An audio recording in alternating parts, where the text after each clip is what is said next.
Wrong one. I feel like you're That's gonna have us. Good start. Yeah, wrong camera, not a good way to start. Good evening and welcome to another Code Mortals live stream. And today we have a special evening planned for you. We have not one, not two, not three, but 4 guests. So you obviously recognize us two.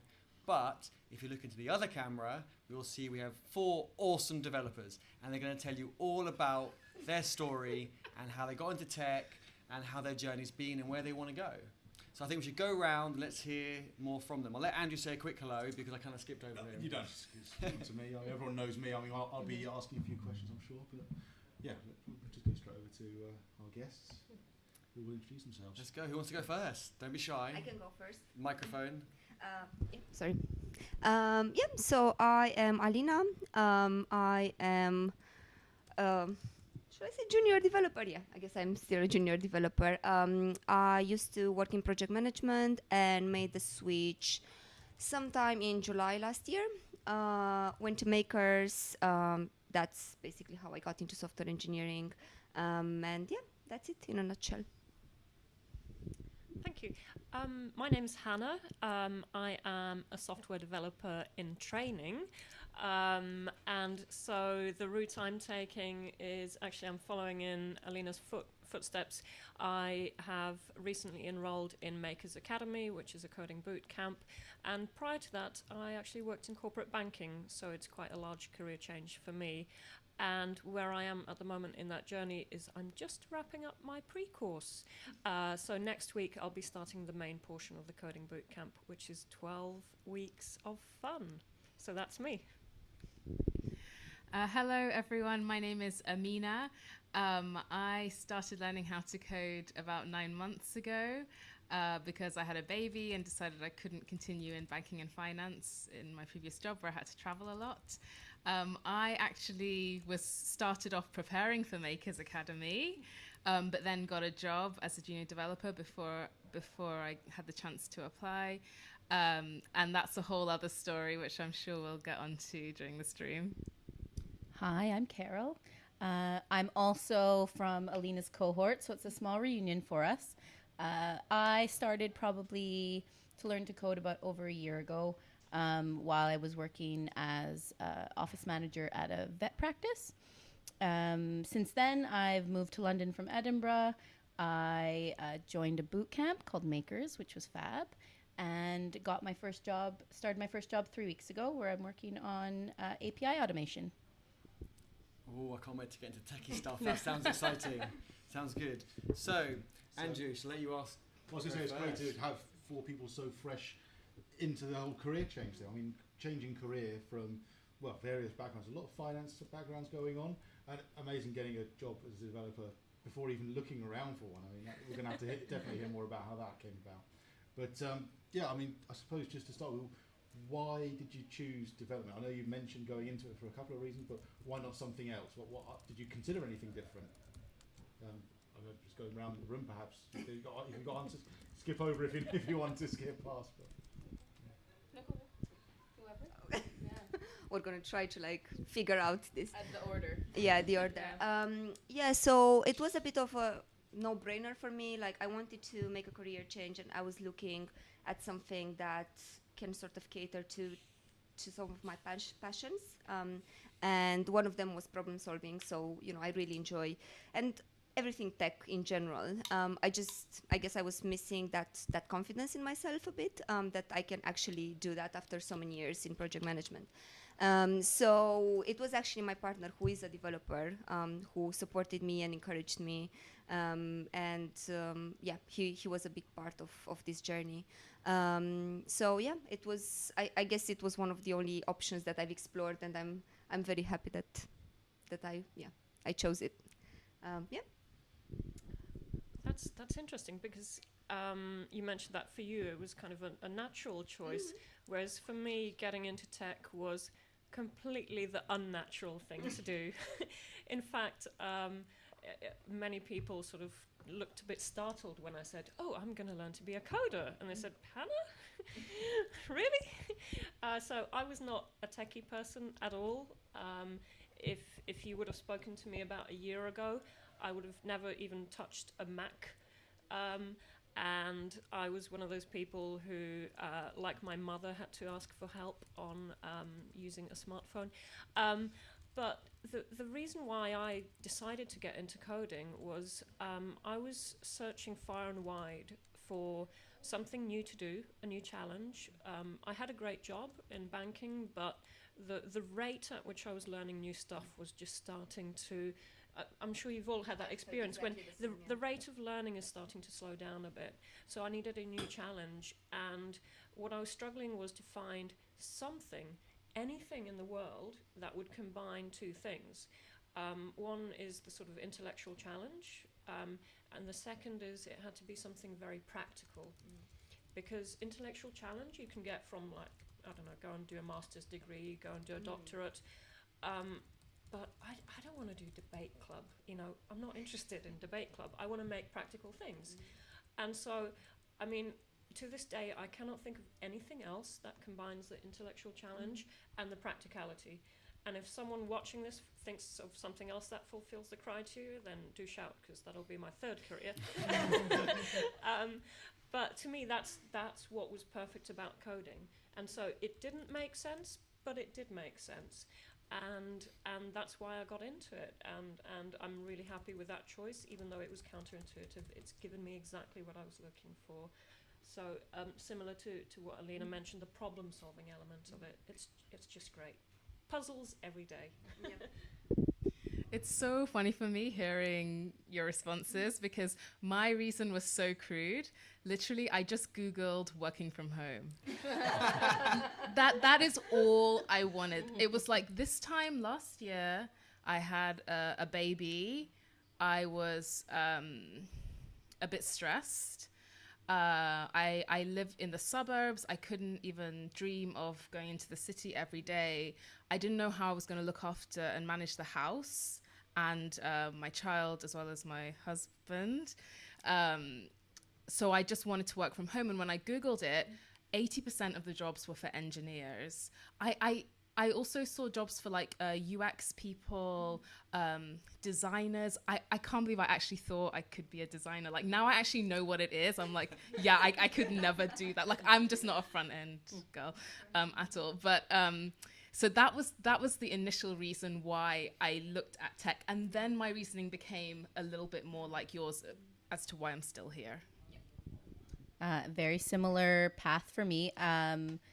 I hit a ceiling at work where I wasn't feeling challenged anymore, and I then started to kind of investigate, what could I do that would be, which actually personally, what would give me a future? Like what would give me a job satisfaction as well as potential, increase in income.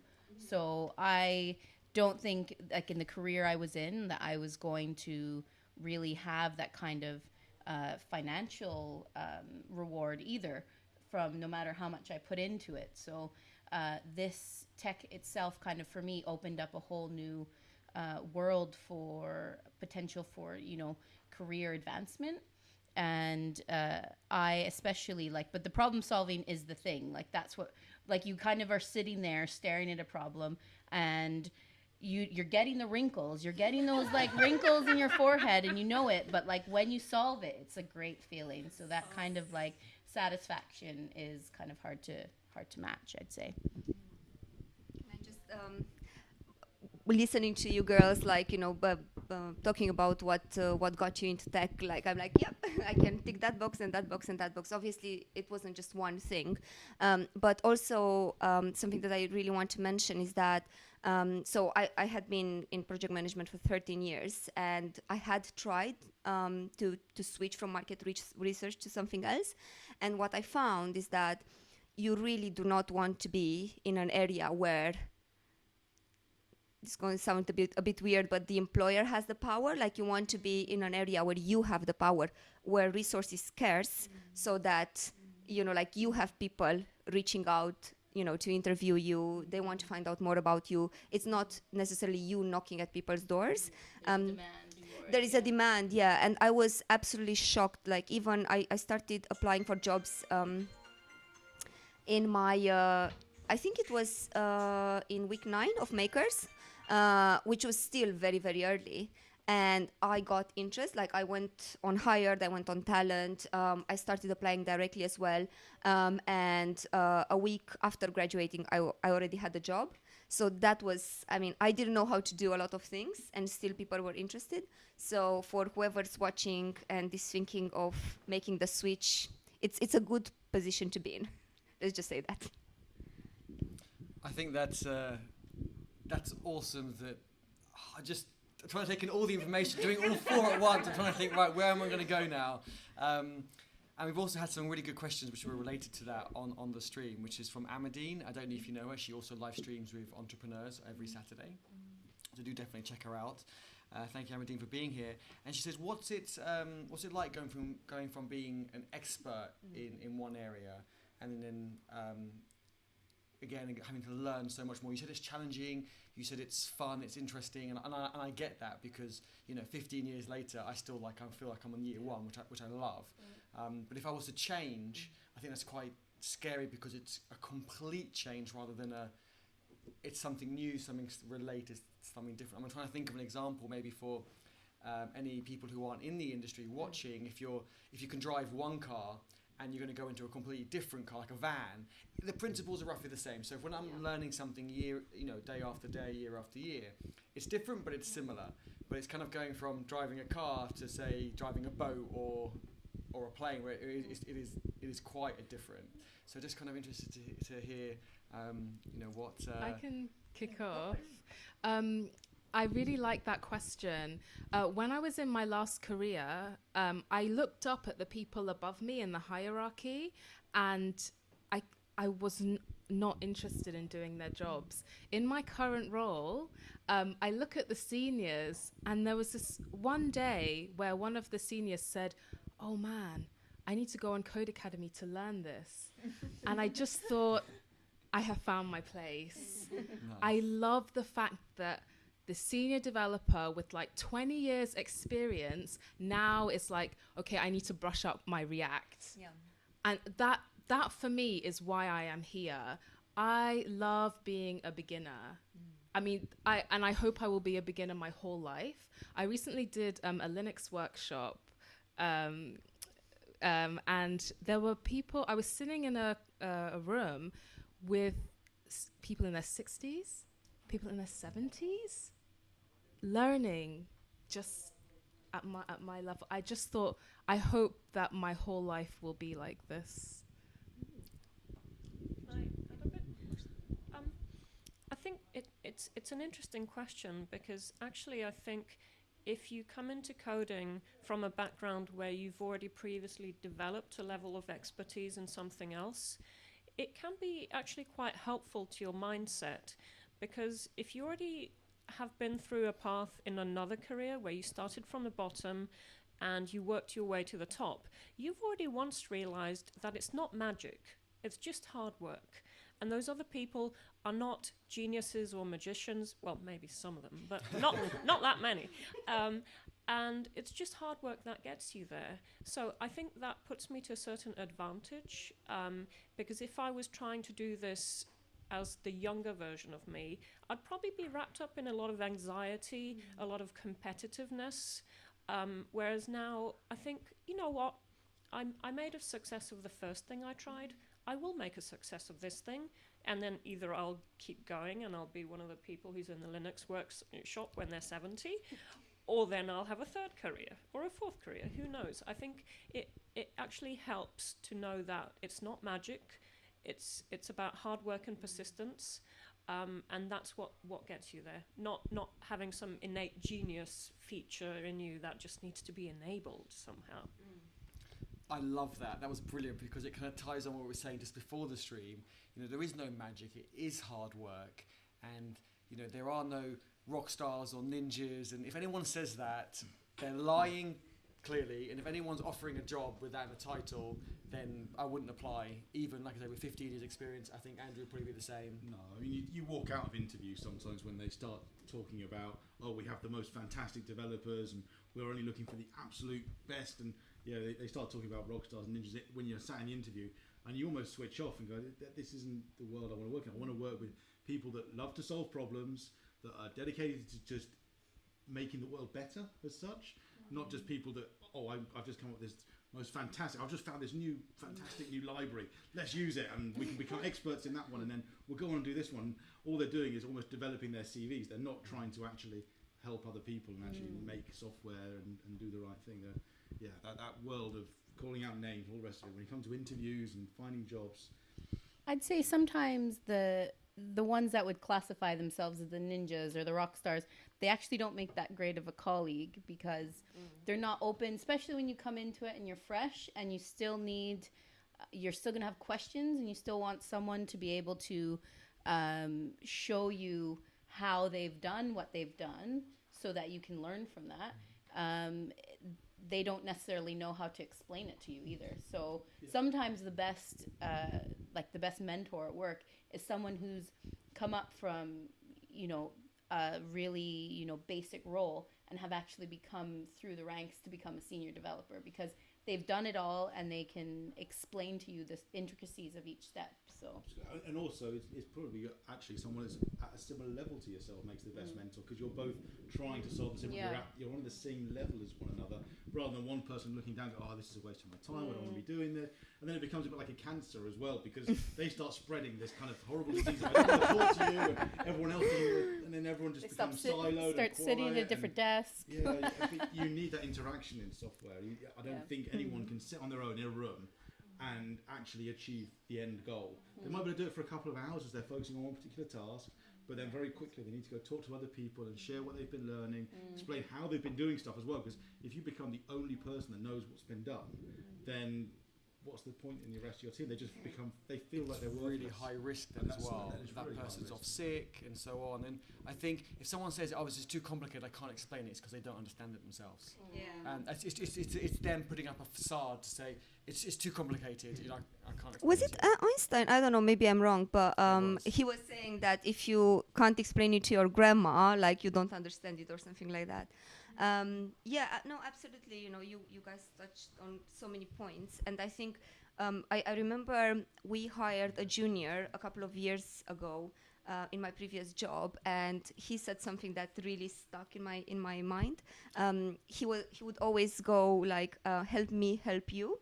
So invest in me, and the quicker I get to a certain level, the quicker I accumulate that knowledge, the faster you'll be able to perhaps leave some of the things that you need to work on at the moment and perhaps develop in other areas. So I also tend to sort of make that about the people who are helping me.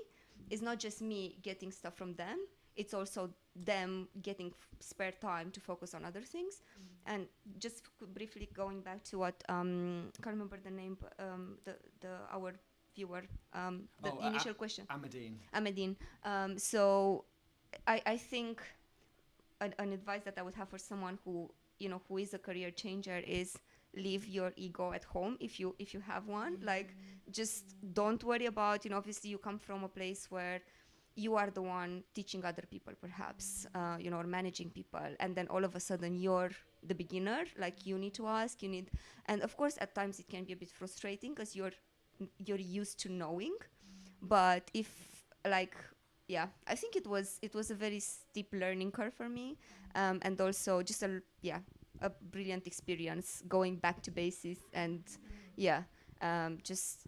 not worrying about these things. Like, I still get a bit frustrated. It's like, oh my God, I should know, why aren't you working? Like, it can be a bit frustrating at times, but it won't change. It won't change. I think you'll just kind of get better at knowing where to look rather than you can't remember everything. And I think, as you were saying, it's really important to have, the person next to you, be it they've got more experience, less experience than you, to help each other. I think it's a two-way street, no matter where people are in their careers, because you're always going to learn something different. Or, for example, at the moment, our client's a fintech.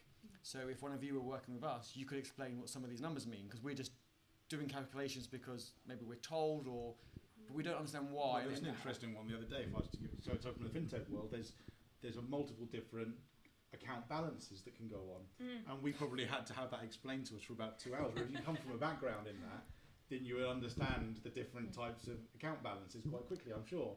So it can have quite a beneficial background to not having to go through some of that. So That's why a lot of the time certain clients will look for people that have got some background or previous experience in that industry. So there's a lot of benefit there.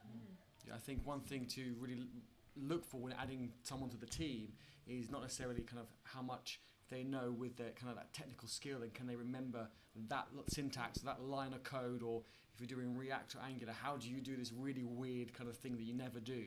It's more about having the right attitude, as we've always said, having a different background, different experience. You don't want 4 people on the team who have all gone through the same thing, because it doesn't add value. They're going to give you the same answer. And having the right attitude, knowing that it's not just, like you said, take. It is also about, well, I've read something recently, let me just share what I've read about it in this blog with the rest of the team, because then, like you said, the whole team kind of moves forward, and then the team then just, it's kind of, the whole team then wants to contribute more to the team, so the team gets faster, the team learns more, and everyone's happier, and it's kind of this positive kind of feedback cycle. It's that attitude, right? The attitude will spread to those around you. So if everyone feels you're approachable and you want to talk and discuss things, then everyone will start doing that. Whereas if you go in and walk into the room in the morning with your head down, shuffle across to your desk, turn your laptop on, walk away, everyone will just kind of ignore you and leave you to it. Really, because that's what I do every So definitely turn up, smile, say hello to everyone in the morning. Those kinds of things go a long way in the industry. And I think software is very big on that. There are certainly industries where they expect you to just sit at your desk and hide away. But then why be in an office? You might as well be at home. Just quickly, Amina, you may not be aware, but Zach is watching.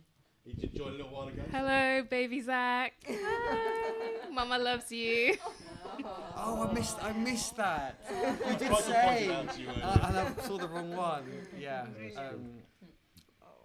Sorry, I didn't have the camera on you just then. I think you should say that again. So Oh, hi, really? baby Zach. He would have heard you, but not seen you. Okay, So hi Zach.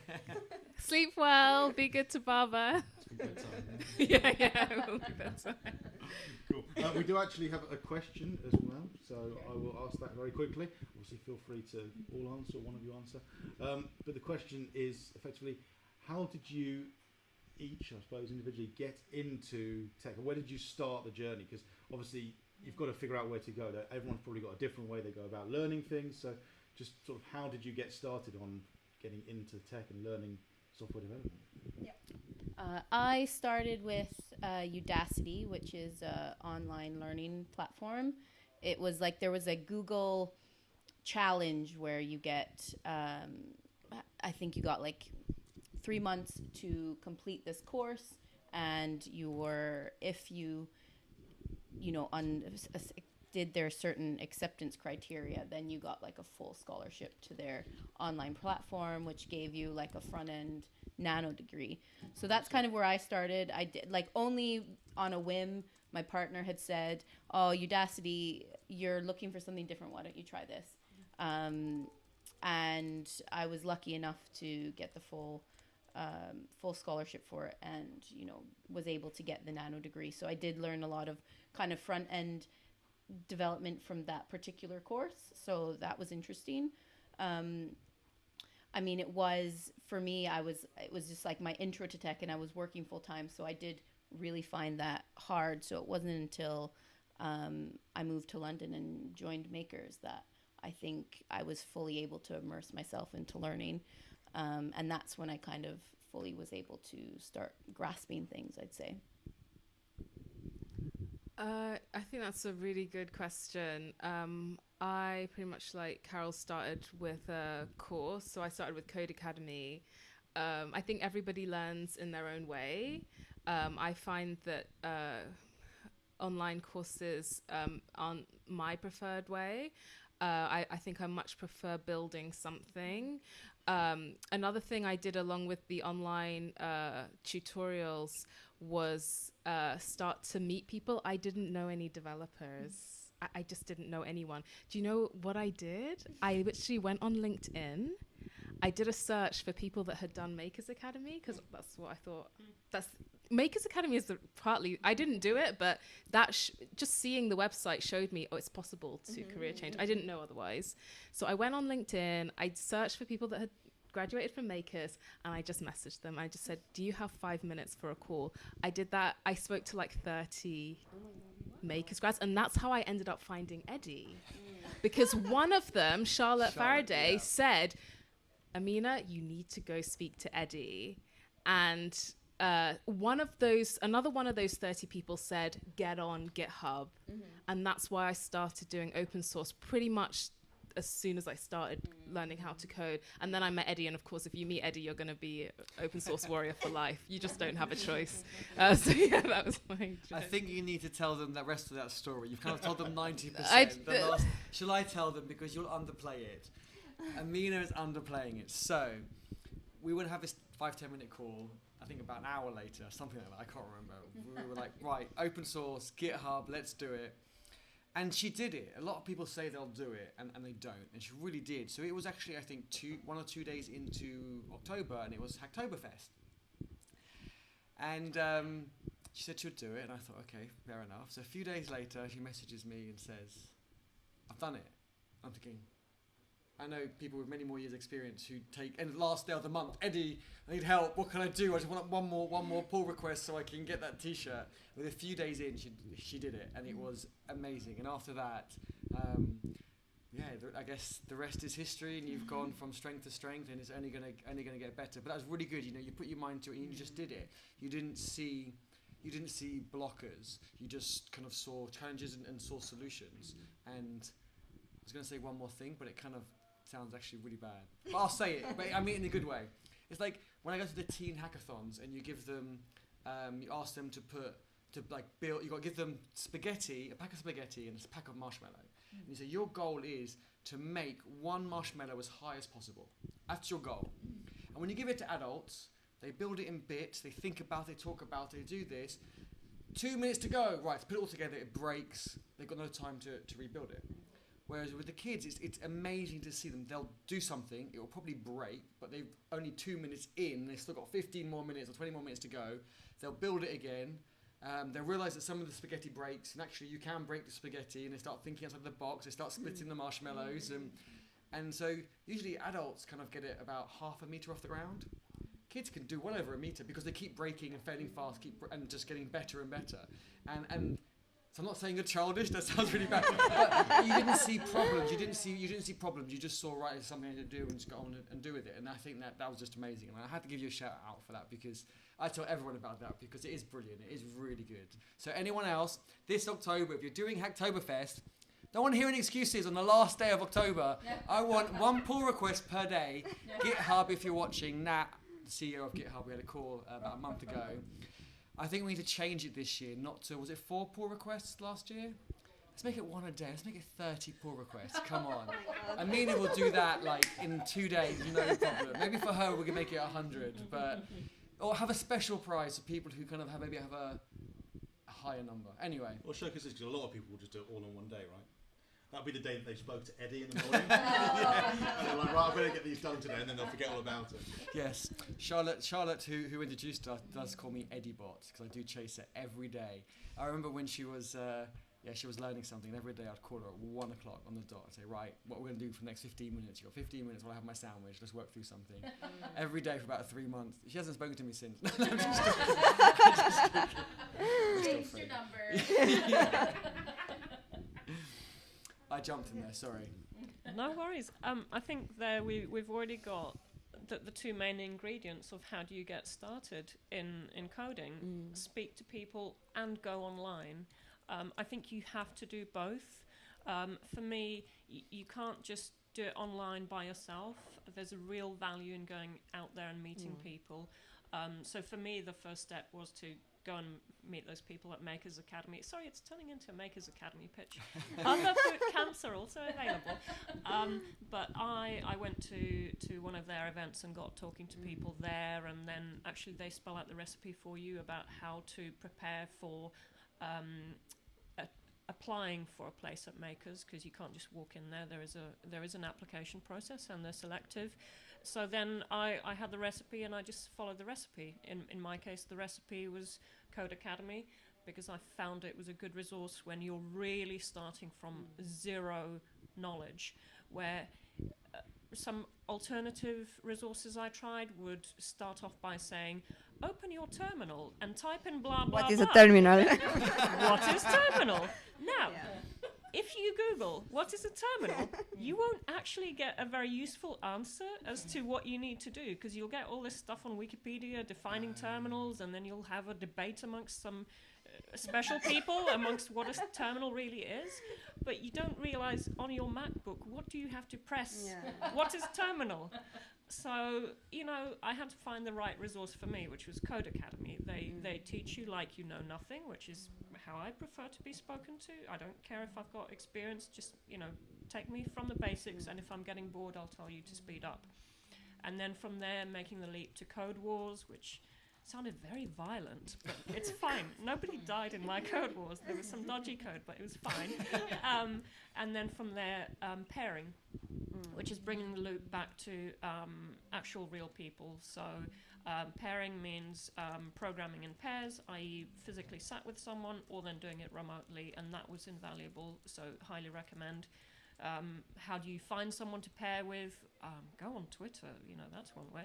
Go on LinkedIn, harass people, find people. Take inspiration from Amina, just, you know, phone 30 people. And so that for me was the path, and then I was ready to actually apply for a coding boot camp, only once I had done those steps. Yeah, I think it was very similar, since we're all coming from makers. Well, almost, but yeah. Yeah, it was basically the same. I think, and probably Carol has heard me say that a lot of times. I felt that I was in a privileged position because I had the British Encyclopedia at home, and that's my partner who has 15 years experience. So it was that's where I started, and I remember I was laughing when you were talking about the terminal, because obviously he's trying to, like, you know, give me a couple of you know, starting terms. So he's trying to explain how things work, and he was again saying, oh, you know, like, we're gonna I think I had Windows installed on my machine, and then he's like, no, you're gonna work with Linux, and I was like, what the hell is that? I mean, I knew, I had heard briefly, but I had no idea. Like, I knew nothing, even though I have studied C++ for 3 years in high school. I could not remember anything. I'd like to think that something stayed there, and it did help throughout this experience, but I don't know. In any case, yeah, I basically just followed the same, you know, the same track. I started with Code Academy, really easy stuff, very easy to understand. And then I think towards the end, you also get to build like mini projects. And then, yeah, if I remember correctly. And yeah, obviously you can go to other resources afterwards. But yeah, that's what I did. Code Academy, I paired with my partner in the evenings. And yeah, that was pretty much it until I actually got the interview with Makers, got accepted. And then I went back to Code Academy and basically did whatever, you know, I could find time for: JavaScript, command line, Git, everything that could prepare me for the bootcamp. I think, and I just want to briefly touch on that because we're all career changers. But I know that makers sort of like market themselves, and not just makers, everyone sort of market themselves as, you don't need to have any previous experience, you'll define, the coding bootcamp is enough.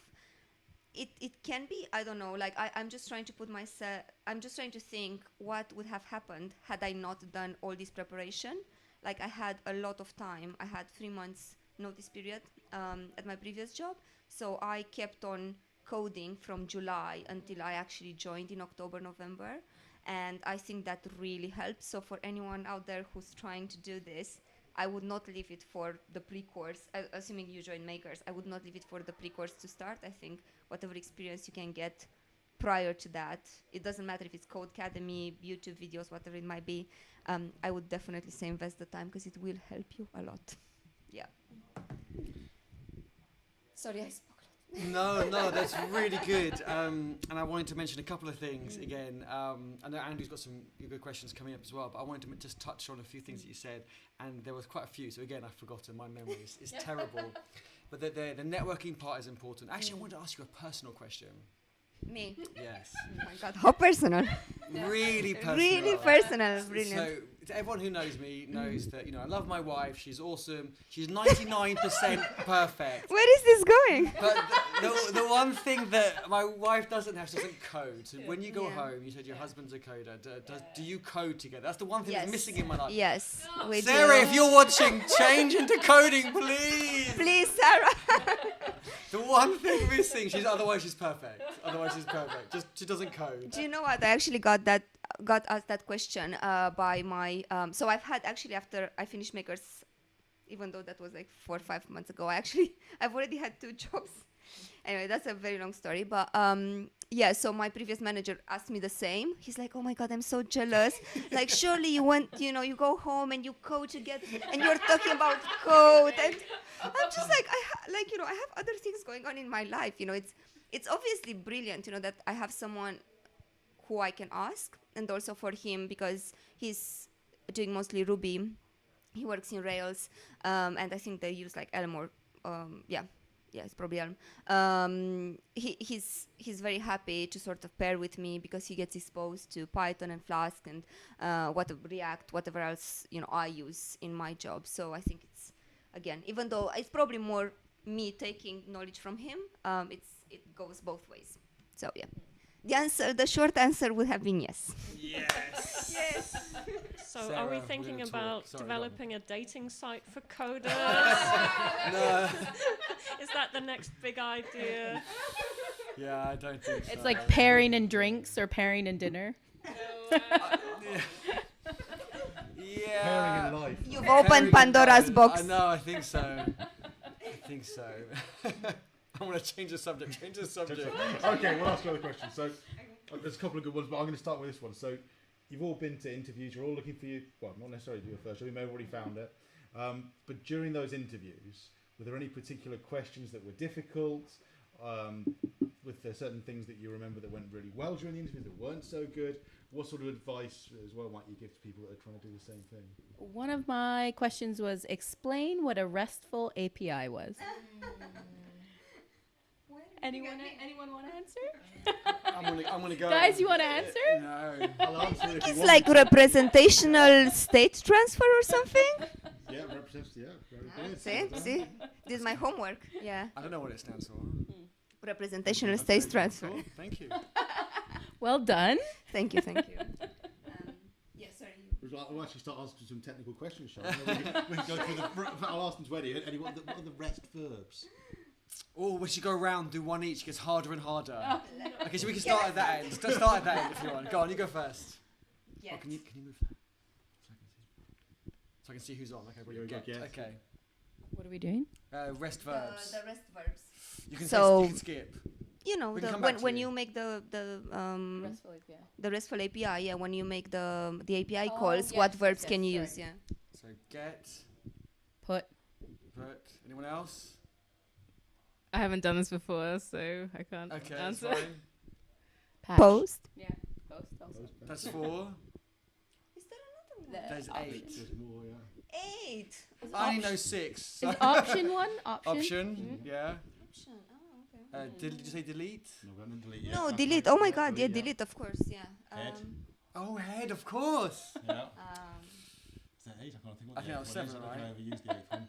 If anyone watching, let us know the answer. We don't know. knows what we're But- missing. Well, I think it shows, right? Come on, you know, between You us, don't necessarily you know don't them know all. it, but you know where to look for it. I think, Yeah. but I think often why they ask the questions is to see, regardless of if you answer perfectly, it's more about how you try to answer. So you're like, okay, I understand bits and pieces of this, and this is what I'm going to explain, or this is a project I've worked on, and I used a RESTful API, or I built a RESTful API. It's more about, they're not going to be drilling. Personally, I don't think they're going to be drilling you to have the perfect answer. It's to see how you react to a technical question. That's personally, like, in my experience, how it's been anyways. I haven't done any technical interviews, so I'll let. Your first job. Yeah, and that's another. That's That's another. awesome. That's another story. Like, Okay, we've got to come Another back to that story, before the yeah. end, we will come back to that. Okay. I feel we need a lot of time. Yeah. Well, Actually, I haven't done any interviews yet for developer roles because I'm just starting out on this path. But in my old job, I used to interview people, and I did it quite a lot. And I think what you said is very important, that sometimes you're looking for the candidate's reaction to the question. So, for example, there's a classic interview question where you just say, what's 13 squared? And just watch the person. Now, some people will just know straight away, and in which case the question reveals nothing. But other people who don't know straight away, Eddie's thinking about the answer. He's getting the calculator out on his laptop. Yes, It's 169. Yes, it is 169. But what you're doing is you're watching for their reaction. Do they freeze up? I see. Do they confidently say, I don't know, I'll just get out my calculator or Excel? Or do they start working through the problem? And I think the worst answer anyone has ever given me to a technical question that I've asked them, and I asked them a question of, well, why would you do this rather than that? The worst answer this person gave me was, because I've been told to do it that way. I nearly walked out of the room. I just thought, no, I can't have someone working for me on the basis that they memorize rules. That's not an interesting colleague to me. So I fully agree that it's sometimes it's about your reaction, and it's about overcoming that fear of that panic of I don't know, and just working with what you do know. So I look forward to taking my own advice when I do get around to interviewing for software development roles in October. Hire me. Very different being an interviewer versus an interviewee. It's such a different experience. I think everyone should go through trying it from both sides of the table, because you learn a lot from being on both sides of the table. Yeah, you really do. So if we get time at the end, we'd love you to interview us, and just it's really good to kind of see that. And you know, I think as kind of consultants or contractors, you know, we're so used to interviews. For us, we don't see them as interviews; we just see them as discussions. And we probably have a different technique to people looking for other permanent roles, let's say, as well. There's a different technique you go through for different types of role within the industry. So. I just want to interrupt and jump in that you were saying it's about if someone said, I've been told to do it that way, especially in our tech industry, where one of my favourite interview questions is, which I could ask you all now, it's a really short answer. If you looked at your code from like a month ago or 3 months ago or 6 months ago, would you say it's good or bad? I know I'll look like 2 weeks ago and I'll think, who wrote this stupid code? And it's me. Because I think that we're always learning. So if someone has been shown or taught that this is how you do it today, they've got to keep in mind that tomorrow it might change. You might not change it because it's a low priority or it's a high risk to change it now, or whatever the reason. But the mindset must be that it's the fastest changing industry, right? It is. So I think that's a really, you put it really well to say that it's that's the worst answer that people can give. But I think even if they say that, you know, I've interviewed a lot of people. Being in a TL position, in a team leader position, I would hire project managers. But even if they say that, I think I would still ask them, like, do you understand why you've been told? Do you see what I mean? I completely agree that it's not the best thing to say, and I would absolutely not say that. But do they really understand why that's happening? I think I was trying to remember how the interviews that I used to run would sort of pan out, and I don't think I ever asked anyone what the principles of project management were, or like the principles of agile or waterfall or whatever it might have been. Like, we would definitely put them in certain situations or give them problems to solve, see how they react, see the way they think. And in this last job that I actually started last week, Congratulations. Thank you very much. I really, really liked what they did with the technical test. Like, I had no code to write. I actually went there, and together with the person who's now my team leader, we sort of built an application together. It wasn't like we didn't write any code. We just discussed, okay, we have this problem. It was around a RESTful API. Yeah. What technologies would you use? How would you integrate them? Why would you take certain decisions. If you were to use Postgres, why would you do that compared to using something else? And I think that's much more important because in terms of syntax, for example, you can pretty much find it anywhere. I think it's much more important for you to understand how things work together. And because you guys were asking about interviews, I've had a bit of an, I don't know if awkward experience, but I feel because I know that people are watching, people who want to get, who want to perhaps change careers or get into software engineering. I've applied for this position, and I was given, I was going to be a mainly front-end developer, and there was nothing in that test related even remotely to React or Django, which was what I was going to be using. I was basically given a test that I think was given to people. They basically had this separate team working with C++, making the scripts for the sensors that they used. So it was like very low level programming, and I think they were looking for a specific type of developer. I think they were looking for someone who has done computer science, who has gone through computer science. In any case, I had to create this hashing algorithm. I remember this was the first one, and the second one, I had to find the quickest path. I had to build a matrix anyway. Find this quickest path between point A and point B. Anyway, it had nothing to do with what I was going to be doing, and I simply did not really understand why. I was also I think at the end I spent a day and a half trying to get that to work. Write tests for it and stuff like that. I think whoever interviewers in general need to be, I feel, very careful with that. How much time are you asking people to give you? Sorry, you were going to say something. I wanted to say two things. One is a technical thing, just to say people have said some people are quiet, some people are not, so we can make sure we just hold the mic in front of our mouths when we're talking. So I'm going to reply to that. So many places that we've seen some of our clients, a test was written by somebody 10 years ago, but the role has changed, the technologies they've used have changed, and they just kind of reuse it and regurgitate it, and they wonder why they're not finding the right people, the right candidates. But it's what's the goal of that technical test that I normally have the issue with. Most people are looking for someone that can answer the question, and that's what they want. It's here's the question, and they have to be able to get it right, and it's got to be textbook perfect. Whereas for me, a technical test is not about trying to get the right answer. It's how are you going about the thought process? Yeah, the thought process, exactly. Are you resourceful? Are you going to go off to the internet and use the internet? I mean, we've got these tools available to us. There's no reason not to. Do you ask questions? I mean, normally, if you're going to do a technical, there's probably going to be someone in the room that you can ask questions. I always said to people during this interview, if you've got any questions, feel free to ask them. To the point of if they wanted me to come and sit down and pair with them, I'd effectively do that during the interview. It's all about what is the approach you're going to take to that interview. I mean, obviously, if you sit there kind of just go, then you're obviously not right for the job. But at the same time, you're not looking for someone to get the perfect answer. And a lot of these technical questions come from some historic stuff of, we've seen a few people get the perfect answer. But it's like also, what are you hiring for?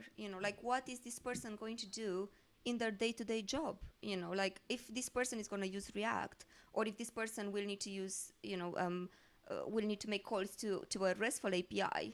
You want to make sure that they understand that process. What's the point of asking me about a hashing algorithm when I won't be using that? It was very interesting. However, you also need to be mindful that you are asking me to invest a lot of time. A day and a half. In any case, so that is a lot of time, and I think that is disrespectful for people's time. And a lot of companies, especially when they might have 10, 20 people doing that, only one person might get the job. They might not even hire anyone out of that, because the candidates who are doing the test are the wrong candidates for that test. The test is wrong for that candidate. And it is really bad. I mean, we do see it all the time. But the other thing I'll say is it's not always the candidate necessarily. Sometimes it's an agency involved. So when we ask people, and I say when we've been asked by the people we work for to do a technical test, and we should have them do that offline at home in their own time, give them the freedom, all the rest of it. And the agency often then turns around and goes, it's been a whole weekend, they've done nothing, you're not interested in them anymore, I understand that, we'll just stop it there. Hang on, there's probably reasons for that. They might have been busy, things come up. Look, if they couldn't do it, fine, we'll do it a different way, and they can come in and we'll do it face to face instead. But a lot of the time, the agencies take the approach of, I don't know whether they're trying to please you as being the person who's trying to hire someone or what it is. But the agency can actually be a blocker in some of these cases where you can miss out on good people because the agency hasn't been looking after that relationship themselves. I think that's a good point. I personally think that like hiring now in modern day is changing. It's not so focused on these technical tests. They use them sometimes almost as like a talking point. So here's something I want you to work on over the weekend, and then you'll come in for your interview on Monday, and it'll just be something you'll kind of chat about. It's not going to be the focus of whether or not, it's not going to be basically whether or not you get that job. It's going to be what kind of person are you? Do we think that you can teach yourself something, and will you, put your best foot forward into any challenge? So even if you didn't understand the particular technical task you were given, can you explain it? Do you have like rational reasons for where you would have taken it if you were given more time or more support or whatever it was that you were missing from being able to complete the task? So I personally do think it is slowly changing. Like that's crazy what you got. That was my only experience of that like kind. crazy, Yeah. but what a good learning experience Oh, it absolutely, was. yeah. And that's kind of things like that we learn. You can only be like, that was valuable, Yeah. even though And I know a lot about hashing now, so that was definitely valuable. And we know that you're patient, because seriously, after an hour, I would have said, "This is not for me. I'm done." And I would have probably had a go at them and said, You'd "You have actually wasted." spent an hour doing it. I've probably looked at the question and gone, It's true. this is not achievable in what you're asking for. So But you've got one of two options. I'll either do an element of Yeah. it, or we do something completely different. But that's exactly what my partner said as well. And I think for me, because I'm still quite inexperienced, I didn't know where to say stop. So I took it as a learning experience. So even if I wouldn't have gone to the next stage, it would have still been good learning for me, especially since in my day-to-day job, I don't really deal with algorithms.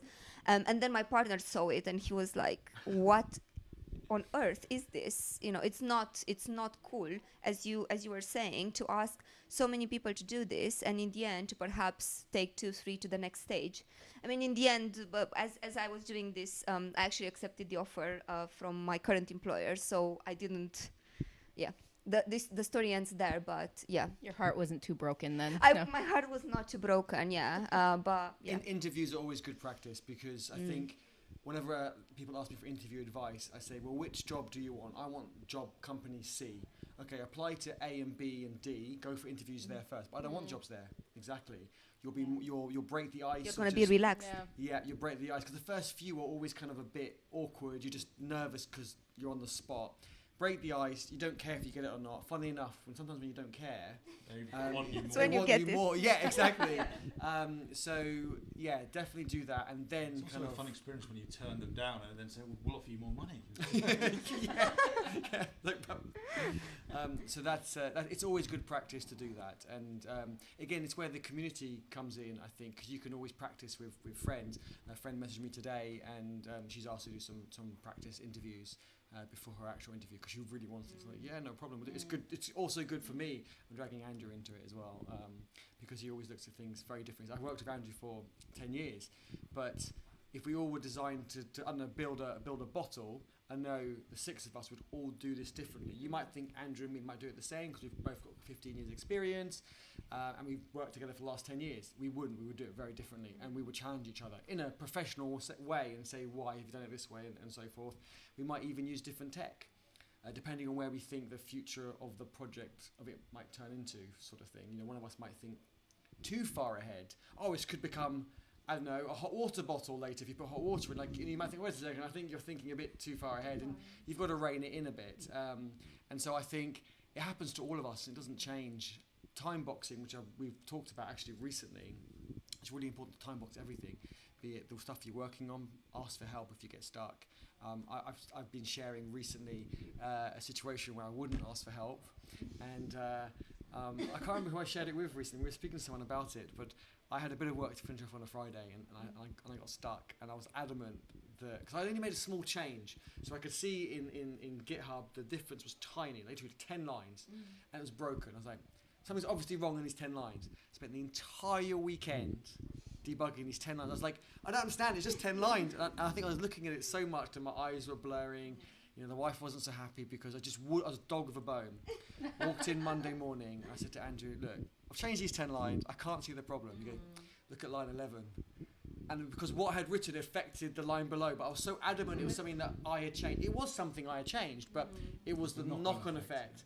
And it literally took him 10 seconds. And I was like, I must have spent like 20 hours on this thing. I just wouldn't let it go. What did you write? What was it? I need to know now. Send us the code. I know. It's a switch statement, wasn't it? You added a switch statement in, I think. It wasn't something that you do normally. So we needed to, it was when we were making an API call to one of these third-party services, and it's not a standard API call.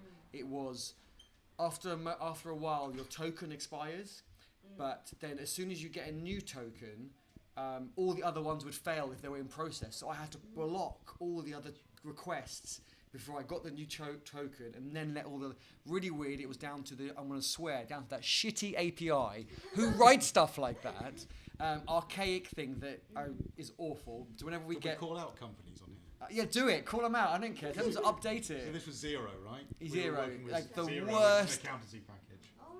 They spend all the money in marketing and nothing on engineering. It's Oh, horrendous. that's- The documentation didn't help, but yeah, there's the way their implementation of OAuth was the problem, and the way they refresh tokens. I'm sure they'll take on the advice positively. Thank you.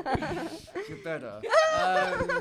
And it's normally you wouldn't have this issue, so it was something that you would normally, like for example, we integrated today with RunPath, and they've got a similar situation. When your token expires, you need to get a new one. But the old token doesn't automatically expire instantly when you get the new one. The other requests have got like a minute to finish off, and so you don't have to worry about blocking all these things. And so yeah, it was something really weird, and it seemed so simple that I wasn't going to ask for help.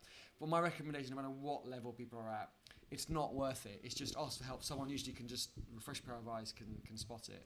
And going back to what you were saying about the interviews and what we were saying about the interviews and how they're changing, I think it's so important. Like, okay, you can give someone an exercise to start at home, like a coding problem, but I think that pairing is so important because realistically, in your day-to-day job, that's what's going to happen. Like, even if someone doesn't give you the perfect answer that you were expecting, still, if it's good enough, have them come in, pair with them. It might actually turn out that they are a better fit than perhaps someone who does really well on their own, but is not like a team sort of player. So yeah, we were just talking about what you were saying with how interviews are changing and how pairing is so important, which is not something that I've seen in the example that I gave you guys earlier, where you sort of had to work out the answers on your own, and then you would have made it to the next stage if your answers were, I don't know if perfect, but at a certain level, I guess. I think that's really fair. I don't know how you guys feel, but when I have someone to talk through a problem, that for me, instantly, I'm like, oh, right, okay, I see where I'm going wrong. And then everything just kind of flows a lot better that way. And having that feedback loop that I think the guys were talking about, and you were talking about when you worked on the open source project, it's so important to like not sort of be there in your corner and suffer, and try to get that feedback loop to get things moving as soon as possible. Alina, can I ask you a question? Because sure. I know I feel I'm talking a lot. Oh, Please let me know if you want a microphone. I really have to know about the story of, because I know that since you graduated from your boot camp, you've had 2 jobs. I had 2 and jobs, I really want to find out, and also it'd be great to understand from everyone what's a challenge, a significant challenge that you've recently faced in your coding or in your career, and how have you kind of solved Overcome it? that. Yeah. Yeah, sure. So no one likes me, basically. I'm joking. No, it wasn't that. So it was a bit of an unfortunate event. Basically, a month into my first job, fresh out of Makers, we were told that there were some issues getting the next round of funding. I obviously cannot go into a lot of details, but that's basically what happened. So we were told to have Plan B, and yeah, that's how I got to have this job. It was meant to be Plan B, but then it became Plan A. So yeah, that's what happened. There were some financial problems, and yeah, I started. So a month into the job, I had already started looking for my second job. I do tend to, focus on the positive, and it was a really really nice experience. I learned a lot. I learned a lot of React. I wasn't a big fan of React before I started my first job, and I think things have changed in those 3 months, and also obviously being exposed to different styles of managing, different styles of programming is so good. Of course, there are advantages and disadvantages to changing so quickly versus perhaps being in your first job for 6 months, a year, and then changing. But yeah, I didn't feel stressed at all. It was obviously, especially because I had gotten close to the people there, so it was a bit hard. But going back to what I was saying at the beginning, there's so much demand on the market that I did not feel at any point that I would have problems finding another job, and I think that's really important. So I didn't go through, I don't know, panic nor frustration. I was just, okay, fine, it is what it is. This is what happens to startups, to some of the startups. And, we're just going to move forward and, make the best out of it. And I did learn a lot. Yeah, so I hope that answers your question. Right. So your question, Amina, was around challenges we've encountered in our journey on tech, and my journey is obviously very much at the beginning of what I hope is a very long journey, and so I haven't yet experienced these sort of externally driven challenges. For me, it's just the challenge inside here, which is the imposter syndrome, that old thing. And I'm very happy that people speak about it a lot. Many of the tech events I've been to in the past couple of months, people speak about imposter syndrome, they write about it, and I think that's brilliant, because I think that can be such a strong factor in holding people back from trying new things, from persisting with new things, and it just drains mental energy. So for me, that has been the biggest challenge, is just overriding that.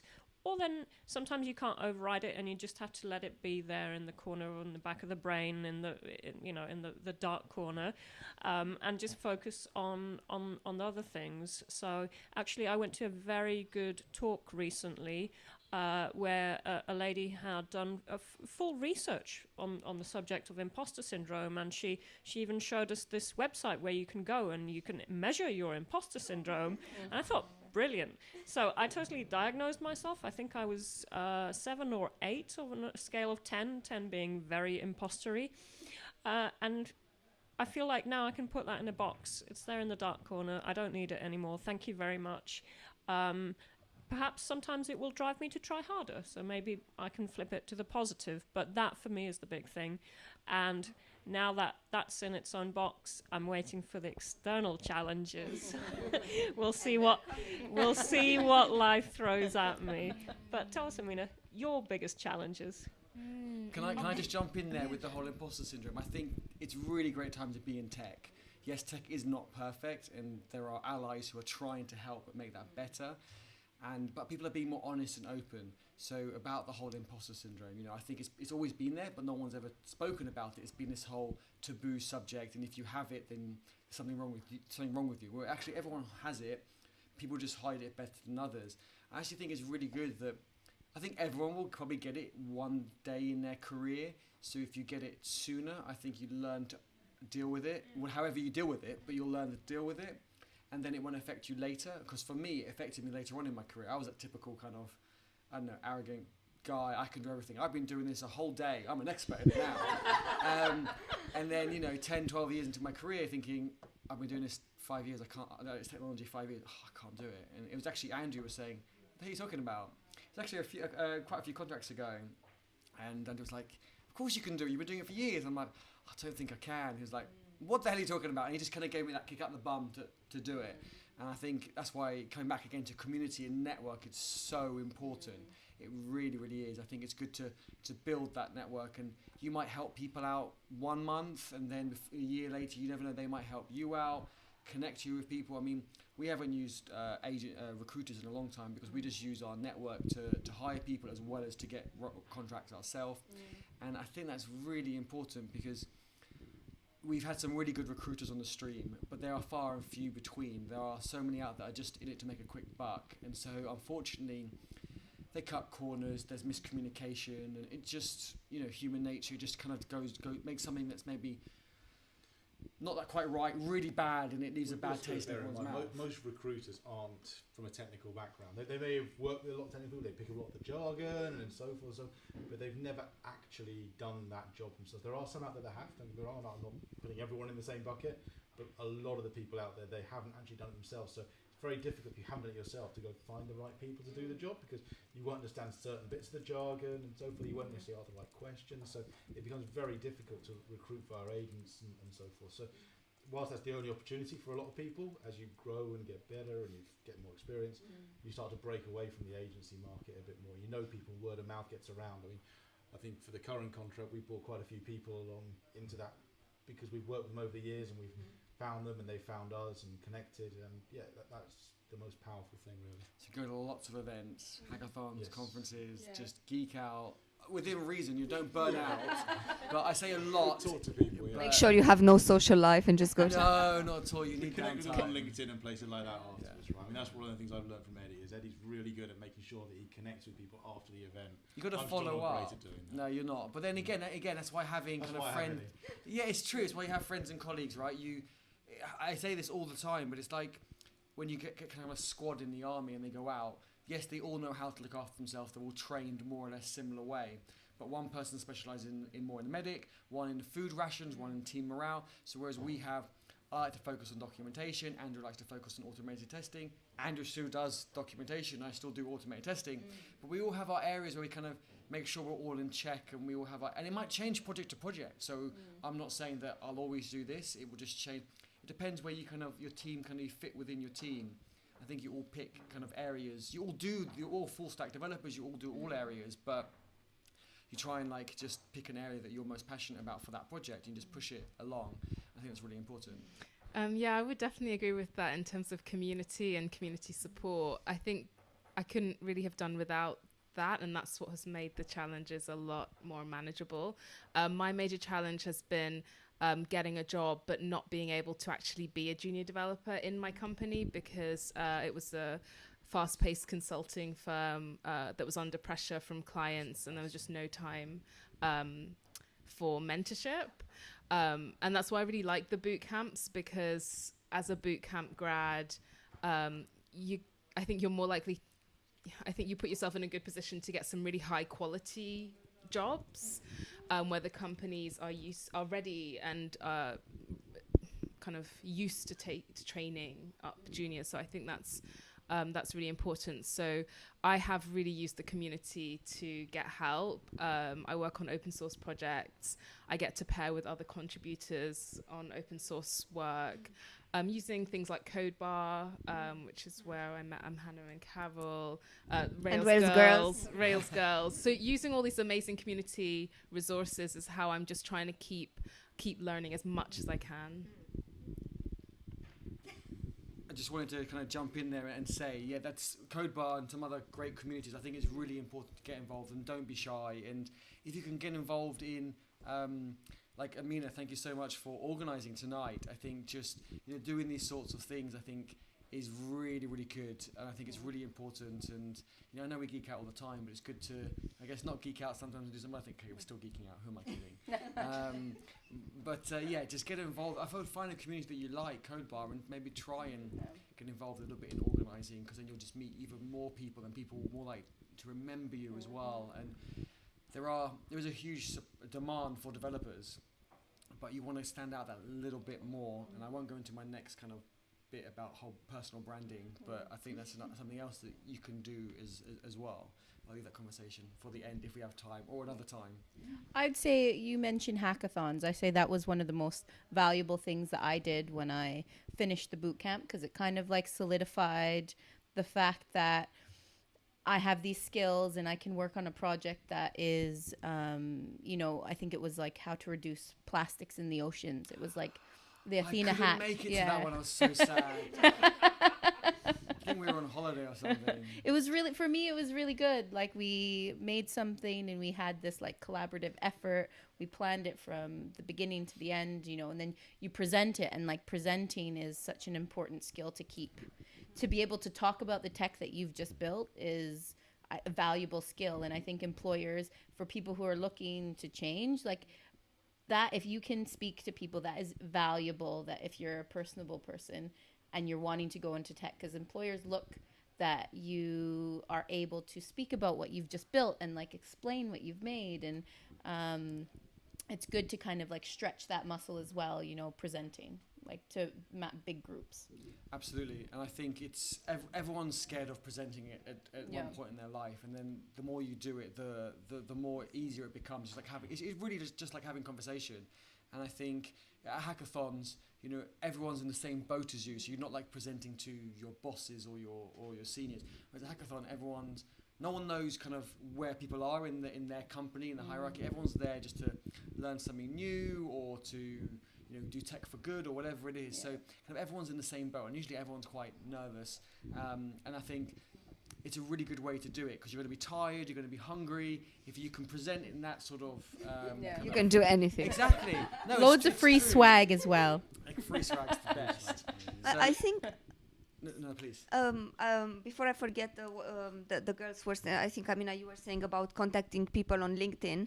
I wish people contacted me, but I mean, apart from recruiters, like no one is, like in terms of, I mean, I'm very grateful that was the case, don't get me wrong, but people who want, or perhaps, I don't know, don't have friends who are developers, or they don't know at this point in time people who are developers, and they want to ask questions.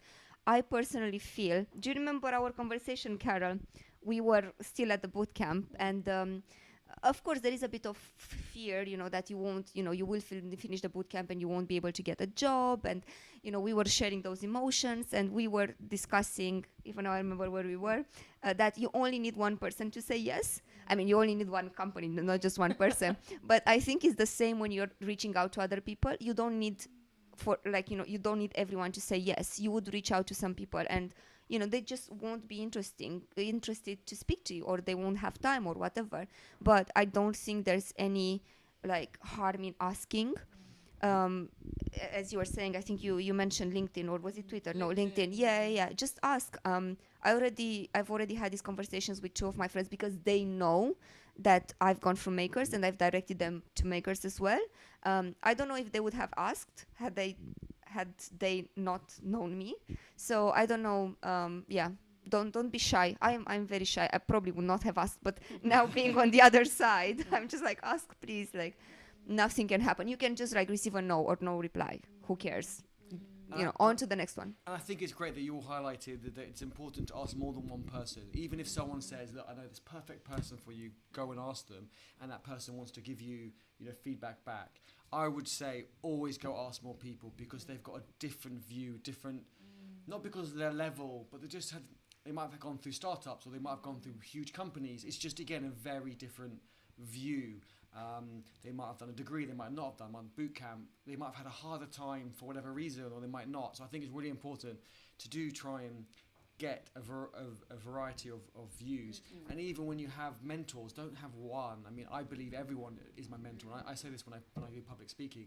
Everyone in this room is my mentor. You can all teach me something, and I hope I could all teach you something. And I think it's really important that everything's just always a two-way street, and it's really good for everyone to have an open mind, that they can also teach someone something. I'm sure there's something they learned yesterday that is maybe something new in something that they might think is quite simple and straightforward, but someone who's maybe been in the industry longer hasn't looked to that, because they're trying to keep a bigger view on more things. They're kind of going wider than deeper So I think it's just really important to have those connections and have multiple mentors. One of the interesting things from having actually talked in front of people is that when someone asks you a question, if you don't actually, as the person on the stage, know the answer, you can ask back to the audience. Someone tends to know in the audience. I mean, that's one of the most fascinating things about being on stage is you don't have to have the answer yourself. You can have the answer thrown at you and you say, look, I don't have the answer, but does anyone else in the room have an answer for this person? I think that's really good, because what someone said to me once was, which is why I love public speaking now, is because you're not the kind of the, I don't want to use this word, but like the guru who knows all the answers. You're up there to start a conversation, to share what you know, and then people are going to ask you questions, and if you can't answer, you're a facilitator. You can facilitate it back to the audience. So actually, when I was I was doing a talk at Google Cloud Developers in Milan a month ago, and I got asked a question, and I actually had no idea what they were talking about. And I actually said, I don't know what that technology is, I'm really sorry. Anyone else? No. And I looked at the person who asked the question, and they said, I don't know, I just heard the name this morning, and I'm really curious what it's about. And someone else knew the highlight of like the title. They didn't know any more details. And we all said, oh, go away and look at it. And funny enough, a few days later, we're all on LinkedIn messaging and just saying, this is what it is. It's not something I'd use, but it's actually quite interesting to be aware of it. So again, public speaking, you don't have to know all the answers. I think you just be open, honest. I think it's worse when people try and go, oh yeah, it's kind of this thing and then thing. I think everyone's going, you don't know what it is. Just say it. Just say it. I think actually sometimes leaving open questions leaves this fantastic gateway for ongoing communication, because you were speaking earlier about the importance of follow-up. When you meet someone at a conference, how do you follow up? If you leave an open question, that's a great excuse to then follow up and say, remember when we were wondering about that thing? I found an article about it, or I found an example. And so actually leaving those open gateways, it's not a problem that you failed to solve. It's just leaving a door open, and one day something interesting will happen. So I think that's a way to look at these situations as well. Well said. I mean, I can't even reply to that because I think it's brilliant. I think it's perfect. Don't drop the mic. We need a button on this stream deck where we can play some sound like, well, I don't know what sound would be, but it's kind of like, pay attention. You want a few sounds on. Yes, that's true. Awesome. There was another question a little while ago, so we should probably just go back to that question quickly. Obviously, we have 4 women with us. You've all got into tech. The industry itself is still heavily male-dominated, unfortunately, but it's great to... I mean, there's a lot of women in tech events and so forth, but I suppose, where do you think... I mean, this is the question. How... let me try and read it exactly as the question. So, the industry is mainly dominated by men. I wondered, how do we, as an educationalist, try to entice young girls into this amazing field? In education, it appears to be more boys do computing. So, but that's the overall question. I think that's why we are here. I mean, that's why I came here, to sort of encourage girls and women to look into STEM subjects. I think until you try something, you don't know if you like it or not.